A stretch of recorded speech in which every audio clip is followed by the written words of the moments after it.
Hello everyone, আসসালামু আলাইকুম। কেমন আছেন সবাই? আশা করি সবাই অনেক ভালো আছেন। তো আপনারা ইতিমধ্যে অনেকবারই দেখেছেন যে আমি একটা খামারের ঘরের জন্য কাজ করতেছি বা এখনো চলতেছে। আজকে হচ্ছে কাজটা আমি শেষ করেছি। তো আপনারা দেখতে থাকেন ভিডিওটা যে কিভাবে আমি কাজটা করলাম, কতদিন লাগছে আমার সব বলবো আজকের এই ভিডিওতে। তো প্রথমে তো আমি হচ্ছে কাঠ চুড়ে আনি মেল থেকে। এরপর হচ্ছে আমি নিজে নিজেই ঘরের কাজ শুরু করেছি।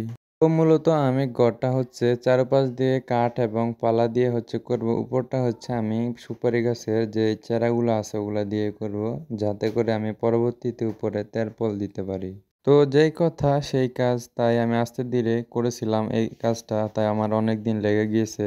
এরপরে হচ্ছে আমি আবার কাজটা কিন্তু রাত্রের বেলাও করেছিলাম, যেহেতু আমার দিনের সময় নেই, আমি কাজও একটা করি যার কারণে আমার দিনের সময় নেই।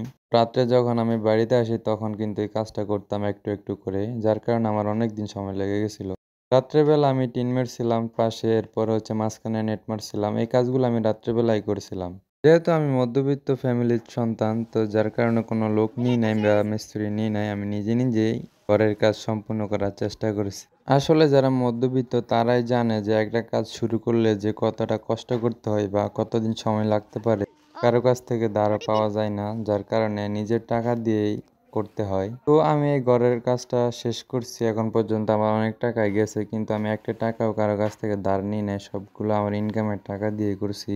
তো মূলত আমার পেশা হচ্ছে আমি একজন রাজমিস্ত্রি। কাজটা আমি করি দিনের বেলা, এরপরে যখন আমার রাত্রের সময় হয় তখন আমি ঘরের কাজগুলো করতাম।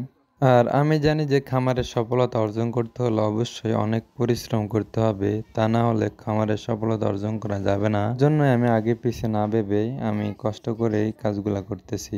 আমার খামারে এখন বর্তমানে রয়েছে 20টা খাকি ক্যাম্বেল হাঁস এবং 10টা চীনা হাঁসের বাচ্চা। তাছাড়া আরও আছে 3টা বড় চীনা হাঁস। 2 দিন হলো আমি একটা চীনা হাঁস খেয়ে ফেলেছি, যেটা রোগাক্রান্ত ছিল, যার কারণে খেয়ে ফেললাম। একটা মোরগ ছিল, ওটাও খেয়ে ফেলেছিলাম। আর আপনাদের উদ্দেশ্যে একটা কথা বলবো যে কখনো হুটহাট করে অনেক বড় করে খামার শুরু করবেন না। বড় করে খামার শুরু করতে হলে আপনাকে আগে অভিজ্ঞতা নিতে হবে, অল্প কিছু নিয়ে অভিজ্ঞতা নিতে হবে, তারপরে বড় করে খামার করবেন। আমি প্রথমত কোনো অভিজ্ঞতা ছিল না, আমি অনেকগুলাই ধরা খাইছি, আমার অনেকগুলো হাঁস মরছে রোগে, কিন্তু আল্লাহর রহমতে এখন আর ওরকম হইতেছে না। তবুও আমি মনে করি যে আমার এখন অনেক কিছু শেখার বাকি আছে। এখনো বর্তমানে আমার চীনা হাঁসের যে বাচ্চাগুলো আছে ওগুলো কিন্তু অসুস্থ, ওদের ট্রিটমেন্ট চলতেছে, কিন্তু দেখতেছি তেমন কোনো পরিবর্তন পাইতেছি না, তো ওষুধ চেঞ্জ করে আনতেছি। আজকে ওষুধ চেঞ্জ করে আনছি, দেখা যাক কাজ হয় নাকি, আপনাদেরকে জানাবো অবশ্যই। তো আমি অনেক কষ্ট করে ঘরটা বানালাম, কেমন হলো আপনারা অবশ্যই কমেন্টে বলবেন।